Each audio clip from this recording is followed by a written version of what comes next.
What's up, guys?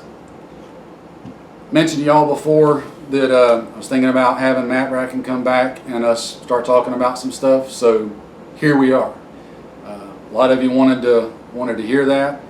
We're going to kind of just play this by ear as we go. I don't know how often we're going to do it. It'll just depend on what's going on and his schedule and my schedule. So for whatever that's worth, again, I know a lot of you said you wanted to hear it. So here we are. It's kind of our introductory video with doing this. There's a lot going on right now, both nationally, internationally, politically, etc. So I'm going to kind of let Matt take it the direction he wants to go with whatever topic he wants to cover at any given time, depending on, like I said, what's going on and how often we do these. So that all said and out of the way, Matt, I'm going to turn it over to you, whatever you want to cover.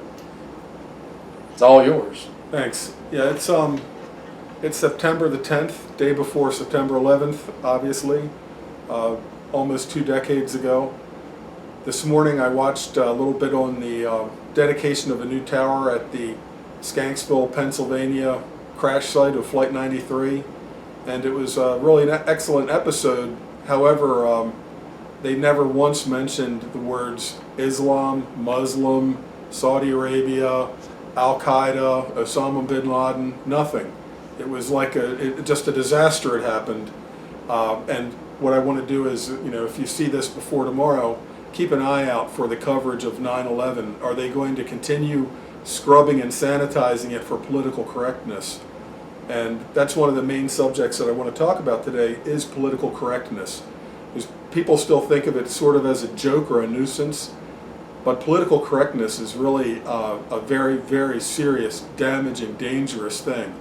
Absolutely. In the last year, I've read a number of important books. Maybe the most important that I cannot recommend too highly is a book by a British author named Peter McLaughlin called Easy Meat: Inside Britain's Grooming Gang Scandal. And the grooming gang refers to the Muslim rape gangs, where girls as young as 11 and 12 were seduced and or kidnapped, groomed, by having like a cool boyfriend with a flashy car, then addicted to drugs, then shared with the Romeo's friends, and then just trafficked. So these girls are virtually turned into sex slaves. They're not prostitutes because they didn't volunteer and they get no money from it. They're just used as sex slaves. Now, the reason this is so devastating is that for 30 years, the British elites covered this up. They hid it. The social workers knew about it, wouldn't say a word. The same thing with police, government officials, the media, television and newspaper reporters hid it. They knew it was going on, but they would not reach the conclusion that this was a Muslim deal, sex slavery of infidel girls, right from the Quran. They would not touch this subject. In other words, due to political correctness, they would have rather seen hundreds of thousands of their own innocent little girls groomed, addicted, raped, and trafficked than be called a racist, because the Islam and the left have successfully marketed Islam as a race, which of course is bogus. Now, most Muslims might be from the Middle East, but you can have a Muslim of any race, from Indonesia to Morocco. I mean, from north to south, east to west. It's not a race. But the left, working together with Islam, managed to define any criticism of anything to do with Muslims or Islam as Islamophobia, turning it into a third rail, allowing, in other words, for this social devastation to happen, rather than confront the real issue, deal with it because of the risk of being called a racist. Now, why do I care so much about what's going on in Britain? Certainly there's an element of the coal mine canary, namely that Britain might be, say, a decade further down the road than we are. And there are certainly a lot of differences, though. For example, I think in the United States, in Michigan or other large enclaves, they might have, Americans might have gone Charles Bronson a long time ago. But Britain not only is a disarmed country, but it's a very heavily video surveilled country. So the idea of a gang of Brits going into a Muslim no-go zone with cricket bats, it's not a real viable option. Number one, the people defending the girls would be called, racist and Nazis, and the Muslims would be defended. There actually were some vigilante acts in Britain 20 years ago, but they were by the Sikh community. The Sikhs wear turbans, but they're not Muslims. And they have a culture of defense. Sikhs carry a knife, a ceremonial knife at all times, for example, along with a turban. Well, the Sikhs weren't hamstrung by political correctness. It's sort of like football with offsetting penalties.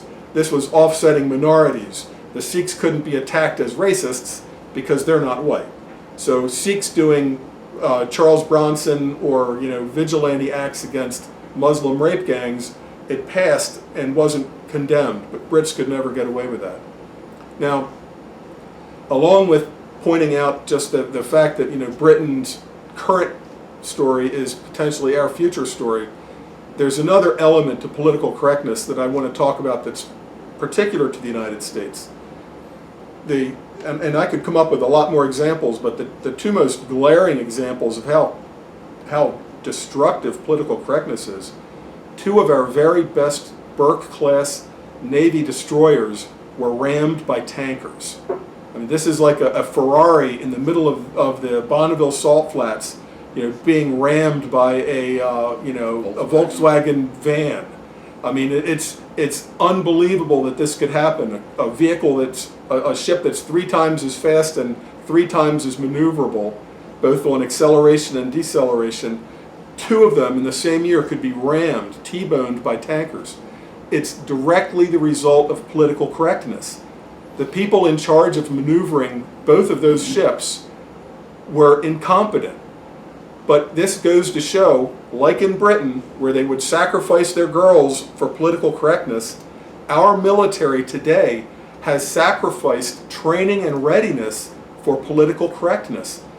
The way to look at it is the commanding officers of those ships, and by extension you have to think of most of the Navy in this category now, and the Army, and the Marine Corps, they are more afraid of their diversity commissars than they are of their ship being, wrecked. They know that their ship may or may not be, go aground or be hit by a tanker, but they know for a fact that if they throw somebody off the bridge who's an imbecile, who has no justification for being anywhere near the bridge or the combat information center of the ship, they know for a fact they'll be fired. So they allow their ships to be put in direct danger, because the highest goal right now in the U.S. military is diversity, multiculturalism, and political correctness. Now, back when I was in the Navy, I've been inside of the hangar decks of many ships, CVNs, mostly amphibious ships like LPHs, LHAs, LPDs, LSDs. I never, ever saw Soviet-style banners hanging, propaganda banners. There might be banners like, with names of old battles or American flags or eagles, but I never saw things like they have today, where they have giant banners saying, "Diversity is our strength." This is like the Soviet Union to me, where they have to indoctrinate you with doublethink. Diversity is our strength. How's that work? And I'd like to read just a real quick quote. I got this from the book Easy Meat by Peter McLaughlin, and it's the best definition of political correctness I've ever read. And this is a good time to quote him. "Political correctness is a sinister device constructed by the left to cause the negative outcomes of left-wing ideology to never be subject to criticism." See, you can't say, wait a minute, you mean allowing people that are morons to be on the bridge of the ship is a good thing? If you even say that, you're out. You'll never get the second sentence. You'll be fired. You'll be off the ship. So instead, the standards are lowered and lowered and lowered so that every double and triple minority has an equal access to being in charge of the bridge of our best warships. That is a higher goal than the ship being able to defend itself.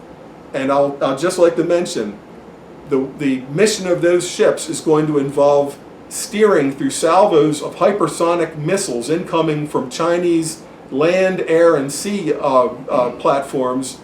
And if they can't get out of the way of a tanker, they are in no way going to be ready to get out of the way of hypersonic missiles 10 feet off of the surface of the water. It's just not going to happen.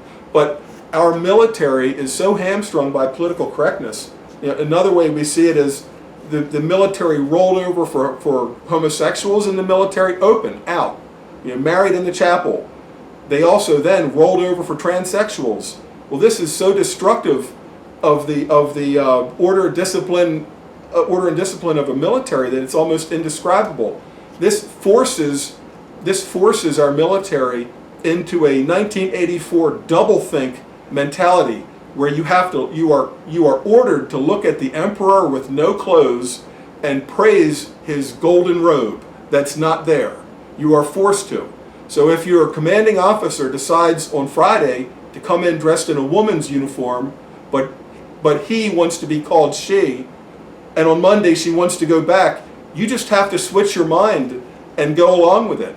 In many ways, this is cultural, not economic, but it's very reminiscent of the Soviet Union, where you were forced to mouth slogans that you knew were bullshit, that you knew were absolutely false. But everybody in the room has to say them, because anybody who doesn't is going to be fired, lose your apartment, lose your job, lose your job. Not necessarily the gulag, but look how effective it's been in Britain and in the U.S. military. You don't need to threaten to send people to a gulag or a firing squad. All you have to do is threaten that they will lose their promotion, that they won't, their career will be over after 18 years. They'll get no pension, and you have the same kind of self-censorship. And in a sense, self-censorship is the most diabolical and most efficient. And this brings me over to censorship. I would like to discuss a little bit about social media today, and we're all up on this fact that Alex Jones and Infowars have been banned from Facebook, from Twitter now, from YouTube for a while. Well, this causes everybody else to say, well, geez, if he did that and he got banned, I guess I better zip my lip. I better not share that meme.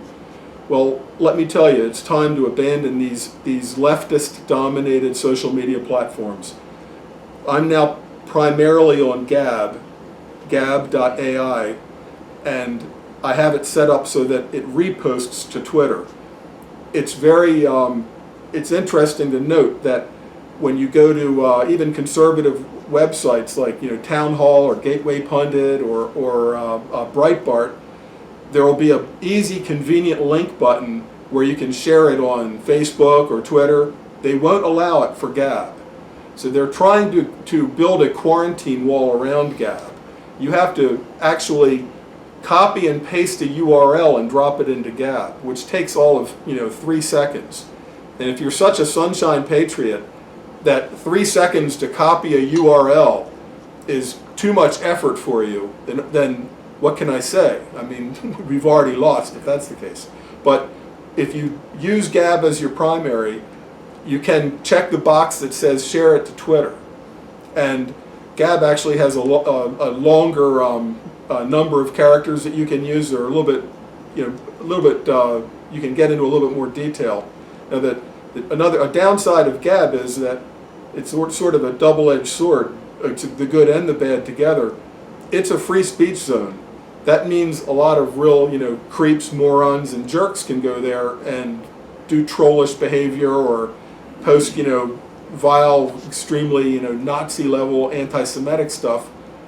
Well, on Gab, you're treated like an adult. You get to do the censorship. You don't have Silicon Valley social justice warriors doing the censorship for you.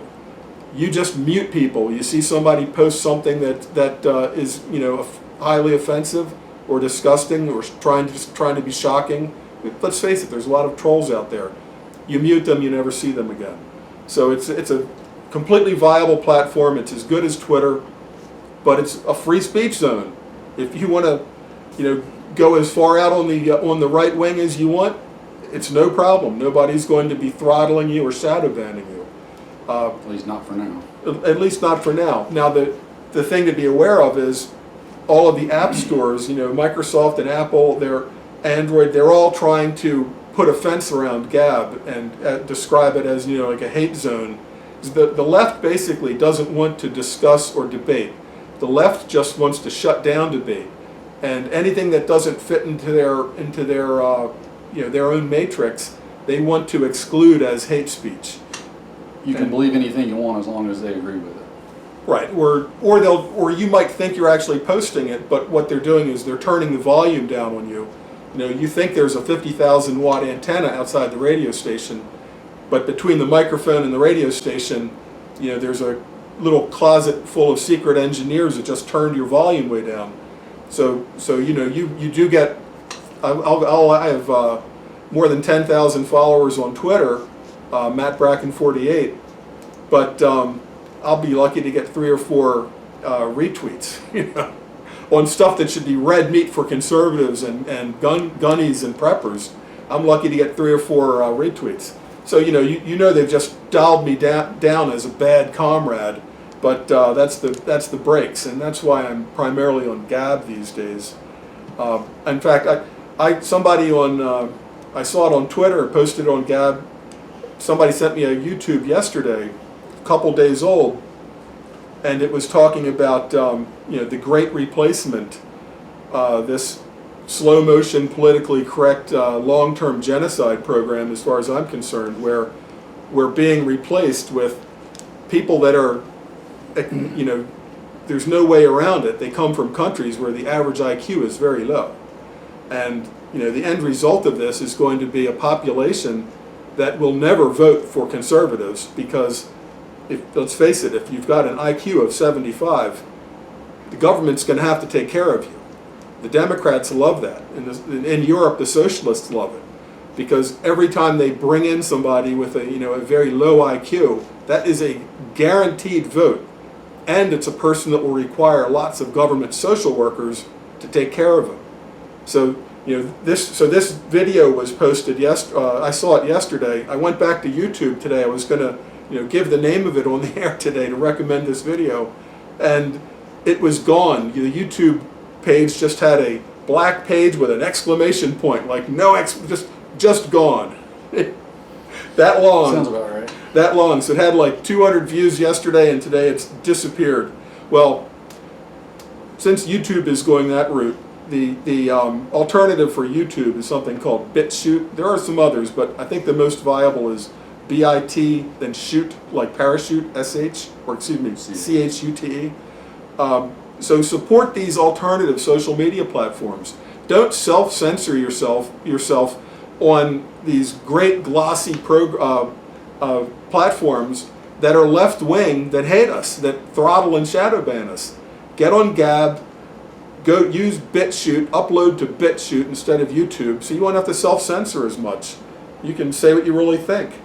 And, because this is absolutely an information war that we're in. This is an information war.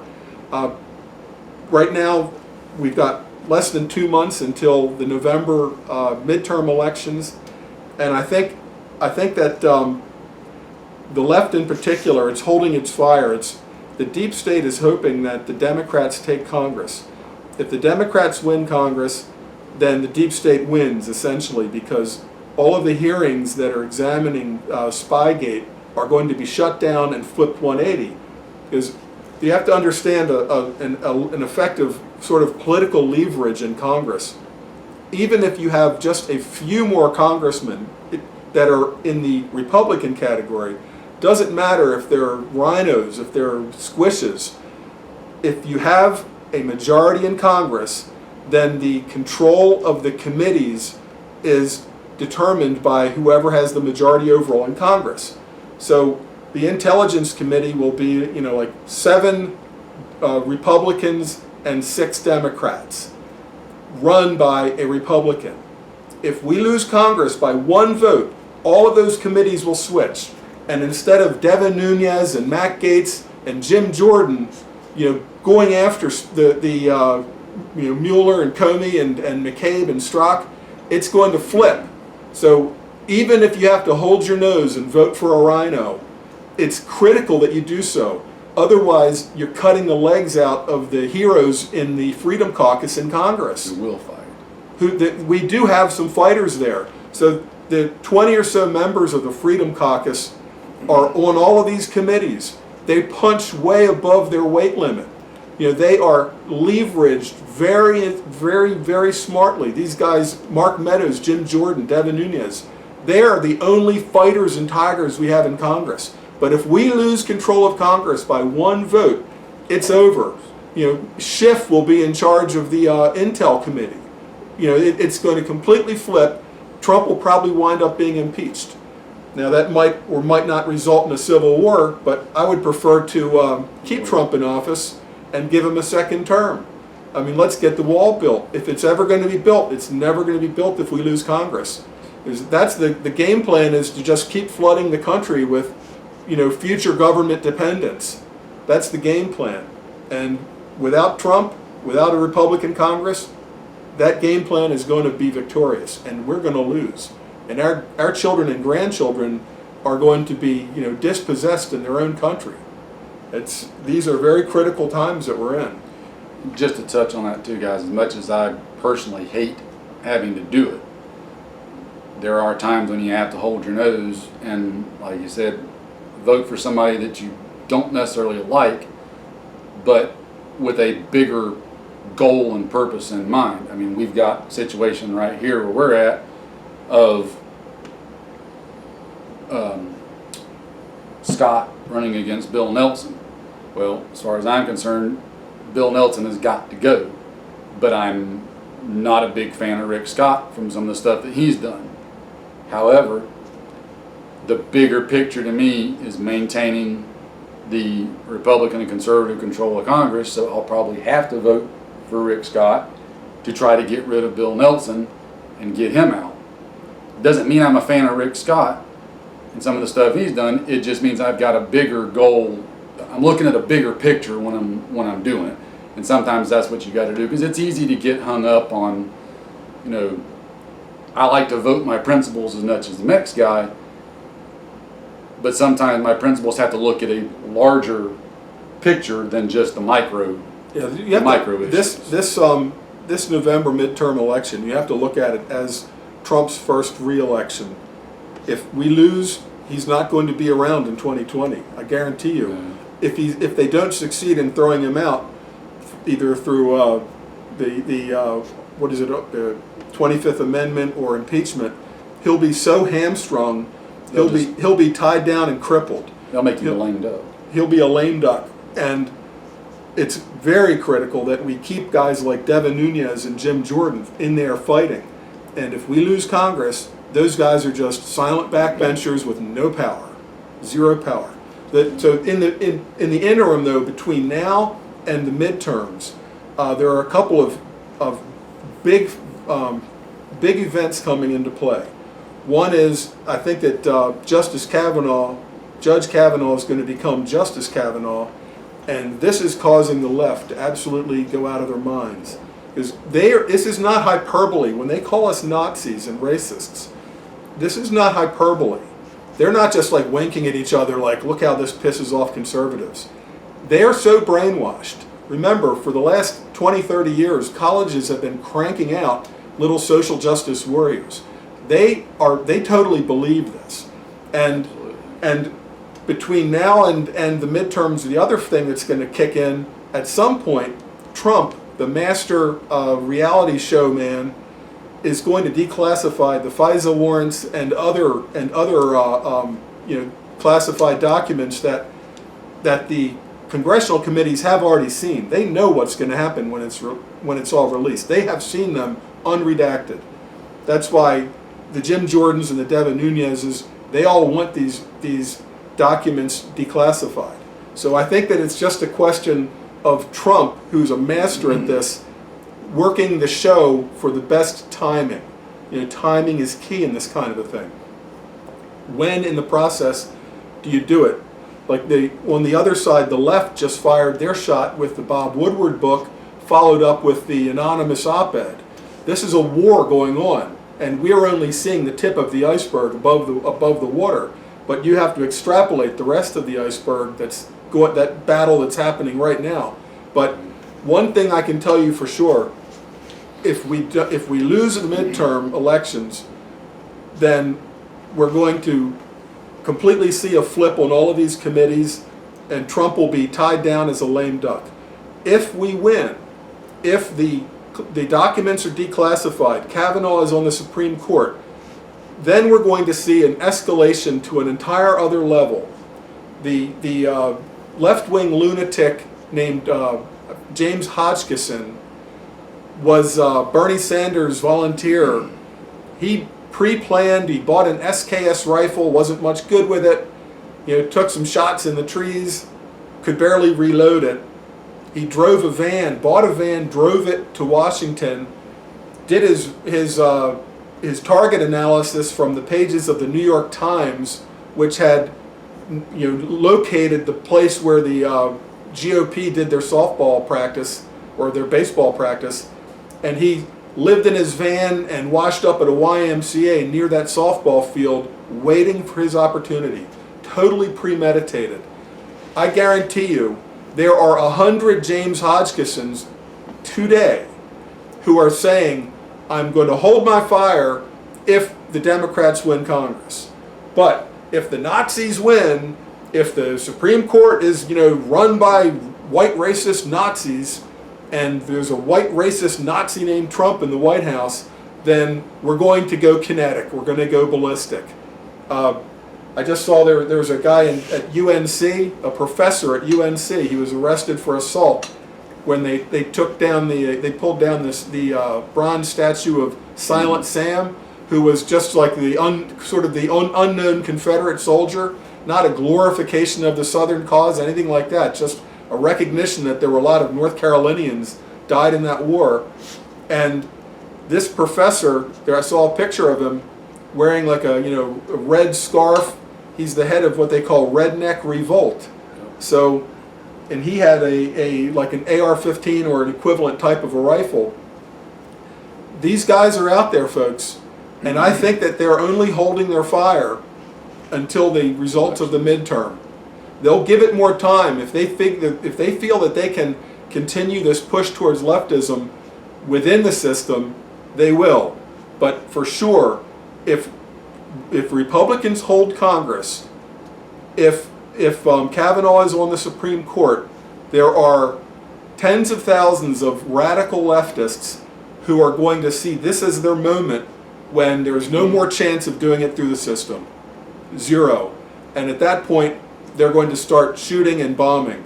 And more than likely, there will be a good number of false flag attacks as a part of this. But it's very critical times we're in between now and November when the midterms happen. Very critical times.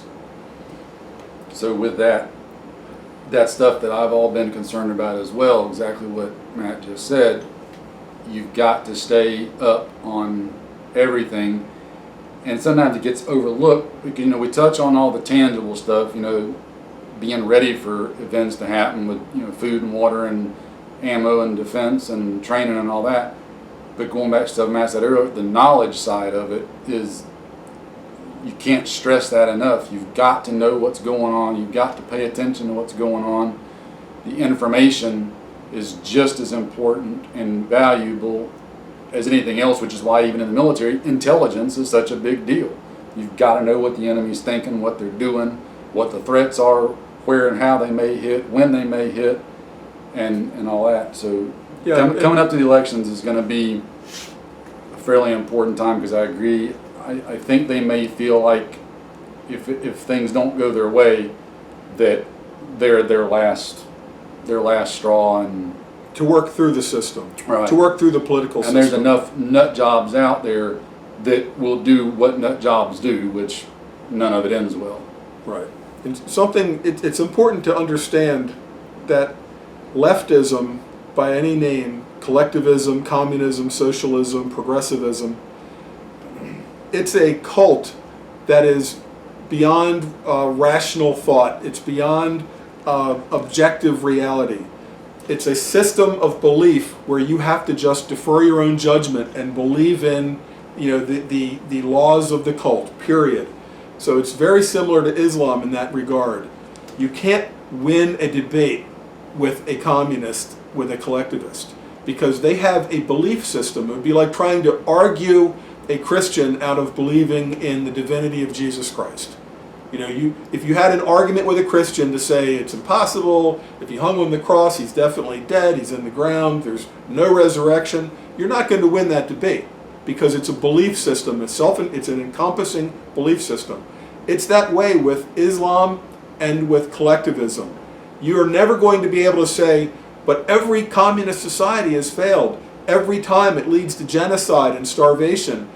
It's a belief system that just will always say, well, they didn't do it right. Next time we're going to do it the right way.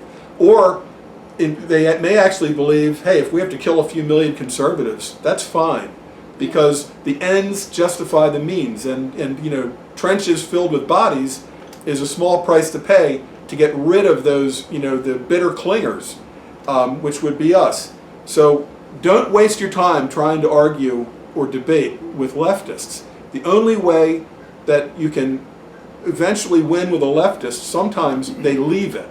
They just, the cognitive dissonance between their belief system that was instilled in them in high school and college, and then the reality that they see in the world, leads them to have a break, like Whittaker Chambers all the way back in the 50s, right through every era. There have been people that walked away from communism, and there have been people that walked away from Islam, which is tougher because they can't be public about it, because that's a death sentence. Right, apostasy is a death sentence. So ex-Muslims are very quiet about it.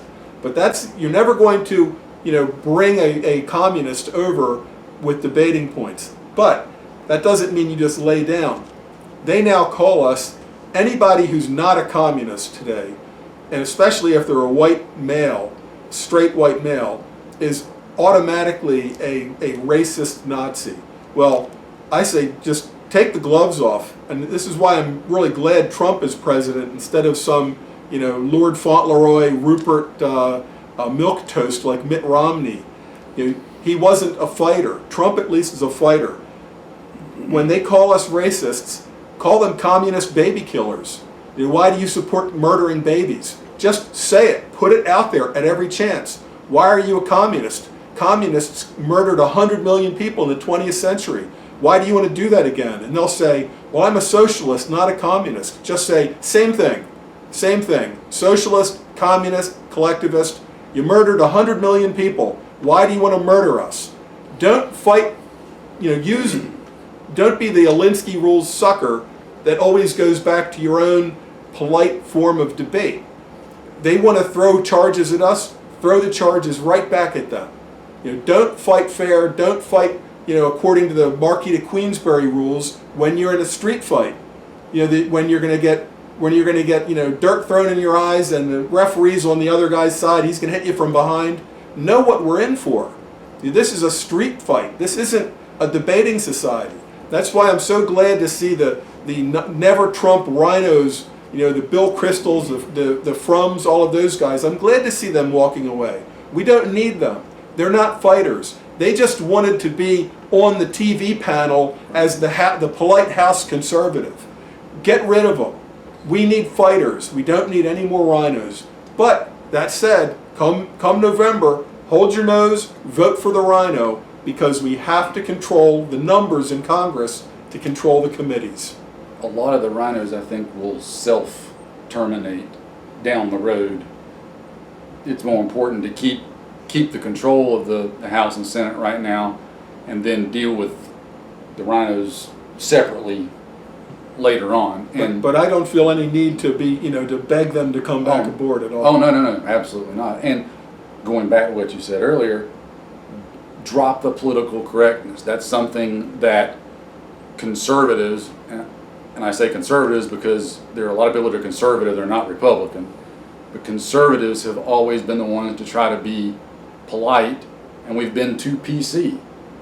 You got to be willing to look at a communist and say, you know what, that's a communist. You got to call a spade a spade. It's not being rude, which is what we've been led to believe and forced to believe, that by calling a spade, you're being, rude and hurtful and offensive. You're not. That's out. You call a duck, you call a spade, you call a communist a communist.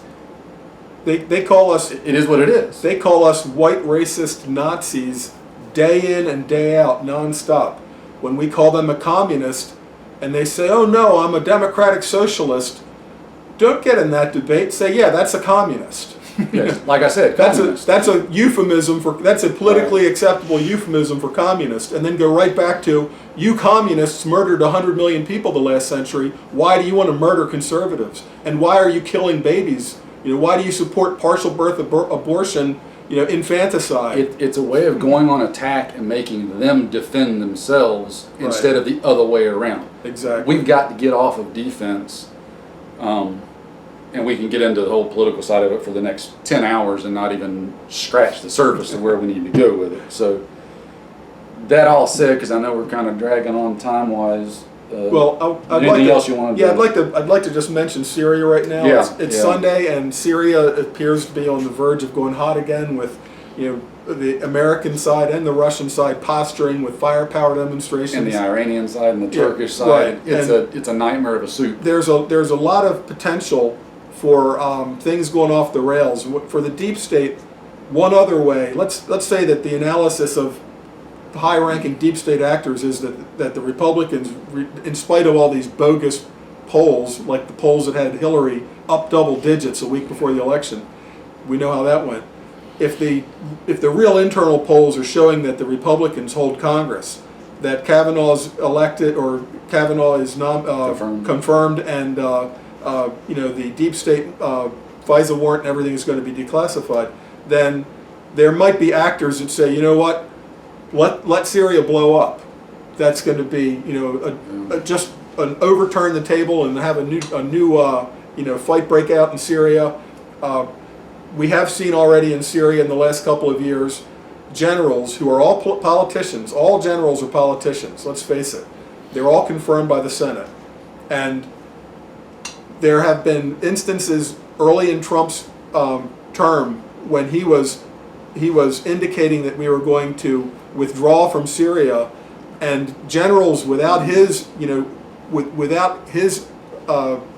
giving orders went out and started chest bumping the Russians to instigate situations where we would not be able to withdraw. I think that this is an example of political generals being deep state actors. We've seen this revolving door over and over again.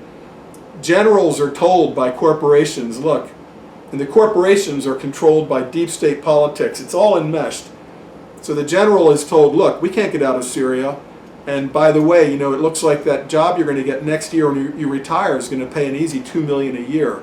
But we need some things to happen in Syria, General. Of course, there's never going to be an email like this. It's all backroom wink, wink, nod, nod. Wink, wink, nod, nod. We saw this with Comey and Mueller, just how this works, where Comey and Mueller took turns being in government and in industry and feeding deals to each other where they could each earn millions of dollars. This is my turn to work for Lockheed. You in government will approve a no-bid contract. My cut of it will be a few million a year. Then a few years from now, we'll switch positions. You'll be in private industry. I'll be back in government. This is the senior executive service, how they feather their own nests. Now, before we go, I do want to mention something about the senior executive service. These are the equivalent of GS-16 and above. Some are political appointees, most are not. But there's a I believe it's Robert Conquest's second rule of politics. Any institution that is not explicitly conservative will become liberal over time. Where we see what happens within the top reaches of the federal bureaucracy is in the senior executive service. There are 8,000 to 10,000 people. The number's kind of slippery. If you're a conservative, if you're not really a political guy, you don't really matter. You might be 5,000 or 6,000 of the SES are not political. But if 2,000 or 3,000 of the SES are all winking and nodding at each other because they're primarily leftists. Remember, leftists will wear any camouflage. They'll wear clerical camouflage. They'll wear military camouflage. But their overarching ideology is leftism. So if they get within the senior executive service, that's where we see Weissman, Bruce Orr, Peter Strzok. These are all SES. McCabe, doing deals under the table, and then overtly it all is made to look legit. Oh, Papadopoulos, we're researching the Russian connection. Right. It was all a setup from the beginning. But this is how the SES hands aces to each other under the table and always seem to win. And in this poker game, we're the rubes, we're the suckers. They're handing, ace. What do you need? I need an ace. Okay, I got a king. I don't need. Yep. How can you win that game? That's the SES. Well, this entire political battle that's going on, it's potentially collapsing in on the deep state. If guys at the level of Strzok, McCabe, Bruce Orr, if they go to prison, if these guys end up in prison wearing orange jumpsuits, this is an existential threat to thousands of other SESers who are who are also trading aces to one another to get bogus convictions against political enemies or to protect people who should be in jail. If this whole entire SES scheme is exposed and taken down, a lot of people outside of Spygate would be at risk of going to prison. Just for Uranium One, there's probably another whole raft of people that could go to prison for the money that they took from Uranium One. People we're now at the point where people will be killed to shut them up. I think there's a high likelihood that Seth Rich was involved with the WikiLeaks. He's dead. He's killed. A robbery with nothing taken. This guy Joseph Mifsud, who was Agent 1 of Spygate, he was the person that initially fed a rumor to Papadopoulos. Then Papadopoulos is set up to have lunch with Alexander Downer, the Australian High Commissioner, the #1 diplomat from Australia and Britain, just happens to have lunch arranged with this nobody, Papadopoulos.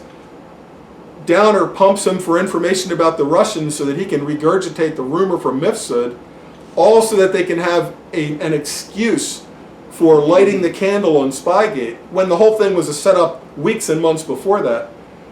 Well, where's Joseph Mifsud? He hasn't been seen since February. I don't think that he's on the French Riviera. I think he's, 3 feet under the ground in fish food. So we're at the level now where people will be killed to shut them up. There's an associate of Julian Assange who's missing. Julian Assange has had no medical care, no human contact. Basically, he's like 160 days now or something. Yeah, he's virtually in a solitary confinement, trying to break him. So the deep state feels extremely threatened at this point in time, and they will stop at nothing. Obviously, things like an op-ed in the New York Times, that's easy for them.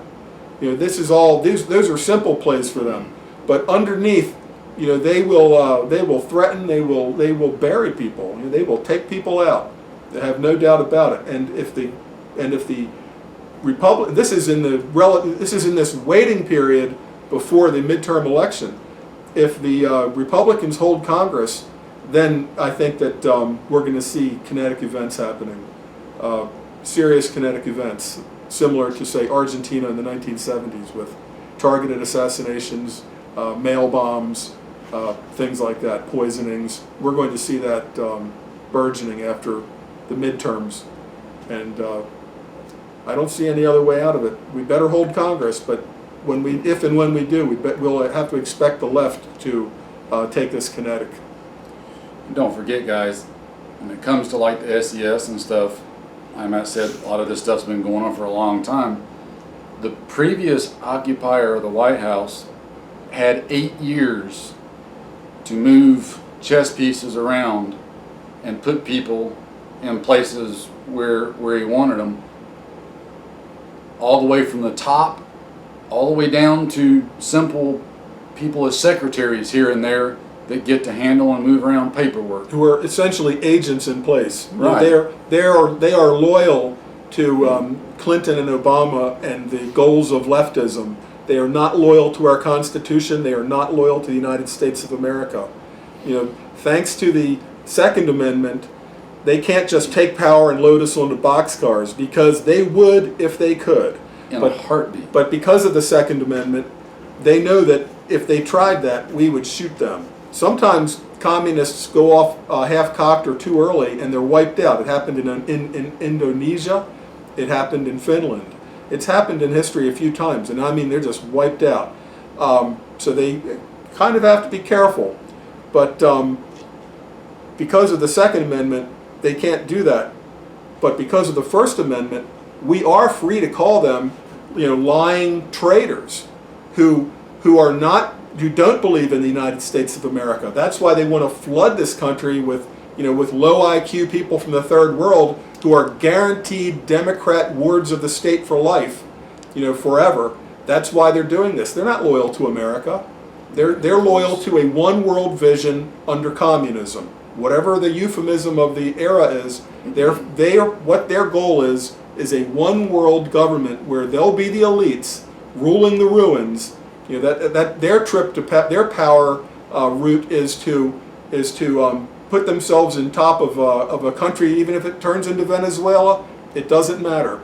If it's Venezuela but they're ruling it, that's fine with them. The richest Venezuelans are all the communists. They're doing very well. They don't care that everything's bad. They're sitting pretty. Yeah, Maduro, you'll notice, is not on a starvation diet. He's not quite as fat as Little Rocket Man, but Maduro in Venezuela is obviously not, eating out of scavenged dumpster food. Yeah, he's not on the street corner every day digging through the trash for something to eat. So, anyway, got anything else in particular you wanted to cover? That's probably it for today. Just keep your powder dry. Everybody's rifles should always be zeroed, and if ammunition is worth buying, and what I mean is you've tried out a few brands, you find out what works in your particular firearms, because it's not universal. Nope. There's ammo that works great in one rifle or pistol and not in another one. But when you find ammunition that works in your guns, buy it by the case. You'll never regret it. If nothing else, it's going to be great trading goods down the road. But you'll never regret buying it by the 500, the 1,000, or the 2,000.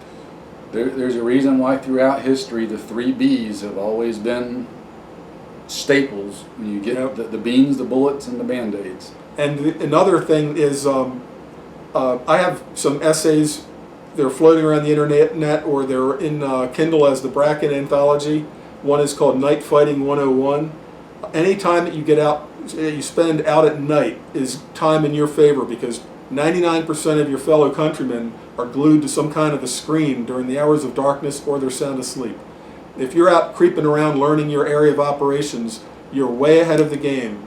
Learn all the little places that only a pedestrian can fit, or places where a bicycle can fit but nothing else, or culverts, or gaps in the fences, or you find a chain link fence into a property you'd like to have access to, and there's an old rusty chain on it with an old rusty padlock. Put your own padlock on there. Now you've got a private gate. So look at that essay, Night Fighting 101, and if you have a safe with 10 rifles in it, but you don't have any night vision equipment, you're missing the point. Sell a couple of your rifles and get a PVS-14 or the equivalent, because that's a huge force multiplier. Nighttime is when it's going to happen, and having the technology for it will be a big help if and when the time comes. Don't be literally left in the dark with more rifles than you can carry, but no way to see at night. Yeah, there's always a balance in there of covering all the bases. It's easy to get wrapped up on any one particular aspect and not be balanced about it. So. Right. Now I am an author, and this is my newest book, which I just gave a copy to John today. But all of my novels, I think they're very well written, but at the same time, I try to put a lot of lessons and tricks and tips into my books. So if you like the kind of stuff we're talking about today, my books are full of real-world, practical, tactical applications, tricks of the trade, things that you might not have thought of, and I hope you'll read them and benefit by them. I'll put a link to Matt's website in the description, of course, like I always do. And I can attest to that. I've been reading this stuff since, Enemies foreign and domestic. like back when that first came out. Yep. So, been a long time. Been a long time. All right, well, if that's all you got, then I think Yeah. we probably rambled on long enough. I appreciate you stopping You by. bet. Like I said, guys, we'll try to keep an eye on things, and if something comes up that we feel like needs to be touched on real quick, we'll try to make that happen. If not, we're just going to kind of play it by ear, I think, and as often as events warrant us getting together and talking about it, we'll get together and talk about it. Right. And So- if you do hear some of your friends, relatives, co-workers saying, the politicians all suck, I'm not voting, just Encourage them to. you tell them what I've told you. You're not just voting for your rhino Republican Congress critter. You're voting indirectly for Trump and for the heroes of the Freedom Caucus, Right. who are really carrying the load.